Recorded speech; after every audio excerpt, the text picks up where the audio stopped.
광복절인 8월 15일 날 KBS에서 상상도 못할 일이 벌어졌습니다. 기모노를 입고 나서 기미가요를 부르는 나비 부인이었습니다. 그리고 날씨를 전하면서 뒤집힌 태극기가 나갔고, 그리고 중간에 KBS에서 사과를 했는데 그 후에도 박정희 독재 정권을 찬양하는 리포트가 나갔습니다. 그날의 또 하이라이트는 이승만 대통령을 다룬 기적의 시작. 8월 15일 날 KBS를 보면서 공영방송이 장악당하면 저렇게 되는구나, 국민들이 똑똑히 봤을 거라고 생각합니다. 오늘 저희가 이제 청문회를 해야 되는 이유가 전 더 명확해졌다고 생각을 하고, 그리고 청문회를 넘어서 국정조사, 방송 장악에 대한 국정조사가 반드시 이루어져야 된다는 확고한 입장입니다.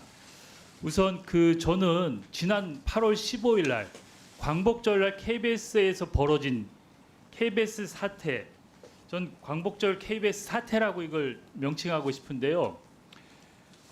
광복절인 8월 15일 날 KBS에서 상상도 못할 일이 벌어졌습니다.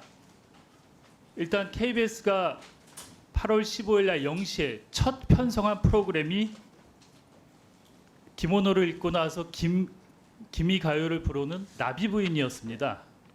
그리고 날씨를 전하면서 뒤집힌 태극기가 나갔고, 그리고 중간에 KBS 사장 또 KBS에서 사과를 했는데 그 후에도 광복절 특집 뉴스라고 해서 메인 뉴스 뉴스9에 여러 꼭지에 박정희 독재 정권을 찬양하는 리포트가 나갔습니다. 그리고 그날의 또 하이라이트는 11시 10분에 이승만 대통령을 다룬 기적의 시작, 독립영화로 판정조차 못 받는 이런 다큐를 공영방송에서 틀었습니다. 저는 이 사태에 대해서 너무나 심각한 상황이고, 공영방송이 장악당하면 어떤 일이 벌어진지를 광복절날 아주 여실히 국민들한테 보여줬다고 생각을 합니다. 그리고 일부 국민들은 방송이 장악당했어? 공영방송이 장악당했어? 뭐가 문제야? 이랬던 국민들도 저는 일부 있으리라고 생각을 합니다. 그렇지만 8월 15일 날 KBS를 보면서 공영방송이 장악당하면 저렇게 되는구나, 국민들이 똑똑히 봤을 거라고 생각합니다. 그래서 저는 8월 15일 KBS 사태를 친일 독재 세력의 역사 쿠데타와 방송 장악 쿠데타가 만든 합작품이라고 정의하고 싶습니다.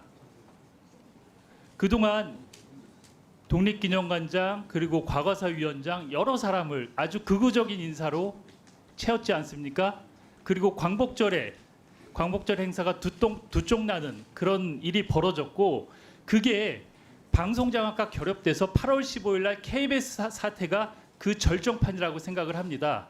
그리고 저는 지난 7월 31일 날 이진숙 위원장이나 김태규 부위원장이 서둘러서 MBC를 포함한 그 공영방송 이사진을 의결한 것은 MBC도 KBS와 같은 저런 방송, MBC에서도 기미가요가 나올 수 있게 방송을 하겠다는 의도가 아닌가. 그게 대통령의 뜻인지는 모르겠지만 그렇게 진행이 되고 있다고 저는 확신을 갖고 있습니다.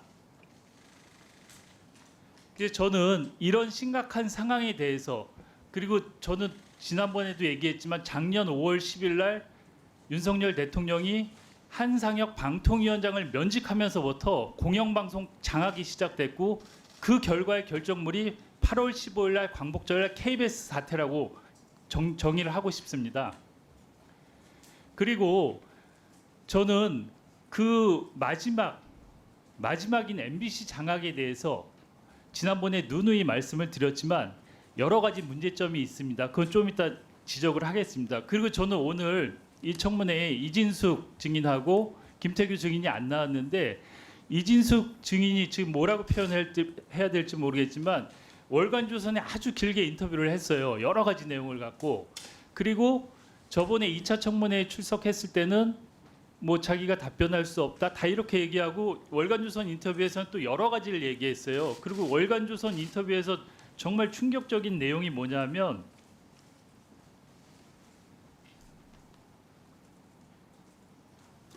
MBC를 사담 후세인 치하의 이라크에 빗대서 설명을 했어요. 그래서 외부의 강력한 힘으로 MBC를 무너뜨려야 한다, 이런 취지의 발언을 했어요.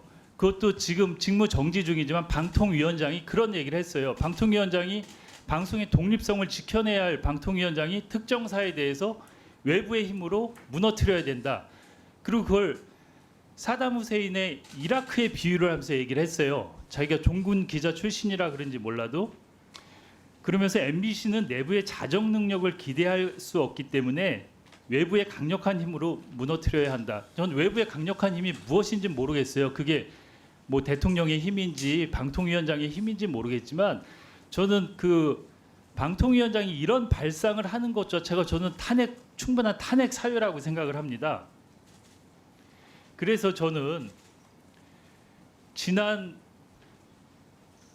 5월 10일 날 그 한상혁 위원장 대통령이 면직 이후에 공영방송도 붕괴되고 있고 방통위원회도 지금 붕괴되고 있다고 생각을 합니다. 그래서 이 모든 책임은 윤석열 대통령에게 가장 큰 책임이 있다고 생각하고, 여기에 뭐 2달, 심지어 이제 3일 동안 방통위원장을 한 분도 있죠. 이분들은 조연으로 방송 장악을 위한 도구로 쓰였다, 이렇게 정의를 하고 싶고, 여기 그 국민의힘 의원들이 청문회를 할 수 없다고 나가셨는데 전 국민들이 다 보고 판단하실 거라고 생각합니다. 이렇게 방송이 당해서 특히 중요한 공영 방송이 광복절날 이런 모습으로 국민들한테 나타났다는 거에 대해서, 그러면은 국회에서 이거를 방치하고 그냥 놔둬야 되는 게 맞는 건지, 저는 청문회를 넘어서 아까도 말씀드렸지만 국정조사를 통해서 공영방송을 바로잡고 국민에게 돌려드려야 된다고 생각을 합니다.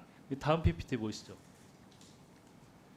그리고 그 지금 7월 31일 과정에 대해서 5가지 저는 문제점이 있다고 생각을 합니다. 첫 번째, 불법적인 이인 의결의 문제. 두 번째, 회의 운영 절차상의 문제. 그리고 세 번째, 기피 신청 셀프 각하의 문제. 그리고 네 번째, 결격 사유 미확인. 그리고 5번째, 심의 없는 의결. 이렇게 5가지나 되는 문제가 있는데 공영방송 이사선임이 정당하다고 누가 말할 수 있겠습니다. 하나하나 좀 따져보겠습니다. 그 김영관 기획관님, 네. 지금 불법적인 이인 의결이라고 제가 말씀을 드렸잖아요. 지금 이인에서 이렇게 의결하는 게 방통위의 간부로서 정당하고 바람직했다고 생각을 하세요? 저희 방통위의 공식적인 입장이 바람직하지는 않지만 불법적인 것은 아니다 하는 게 저희 방통위의 기본 입장입니다. 기본 입장이 그겁니까? 네, 바람직하진 않지만 불법적이는 않다? 네. 아니 합의제 기구에서 이런 식으로 중요한 의사결정을 했는데, 그리고 좀 기간을 갖고 좀 할 수도 있는데 출근 첫날 이렇게 했잖아요. 제가 하나 물어볼게요. 출근 첫날 이렇게 이거를 안건으로 올려서 의결해야 된다는 것은 누구 생각이었어요? 저희는 준비를 이진숙 위원장의 생각이었어요? 사무처의 생각이었어요? 위원장님 생각이셨습니다. 아니 근데 위원장이 임명도 되기 전에 그러면 얘기를 해서 그걸 다 준비하고 그런 겁니까? 아니 취임하시는 날 준비를 그리고 회의 운영 절차도 위반했잖아요. 2일 전에 안건 고지하는 것도 그러고, 그리고 지금 가처분도 걸려갖고 시간이 충분히 있었는데 그날 아주 급히 서둘러서 하지 않았어도 된 거 아니에요. 지금 결과를 보면. 그건 제가 말씀드리기는 좀 그런 것 같습니다. 그리고 기피 신청도 이진숙 위원장이 자신에 대한 기피 신청을 심의 의결해서 자신이 스스로 각하 결정을 했는데, 먼저 이상인 부위원장도 이 문제가 있어서 YTN 제가 매각이 무효라고 저는 분명히 말씀을 드렸는데 똑같은 일을 했잖아요.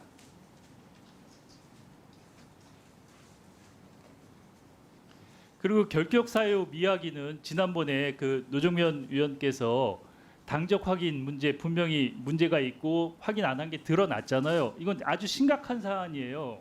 청문회 과정에서 확실히 드러났고, 그러니까 형식적으로 절차를 진행하고 끼워 맞췄다고밖에 볼 수 없잖아요. 지금 상황을 보면.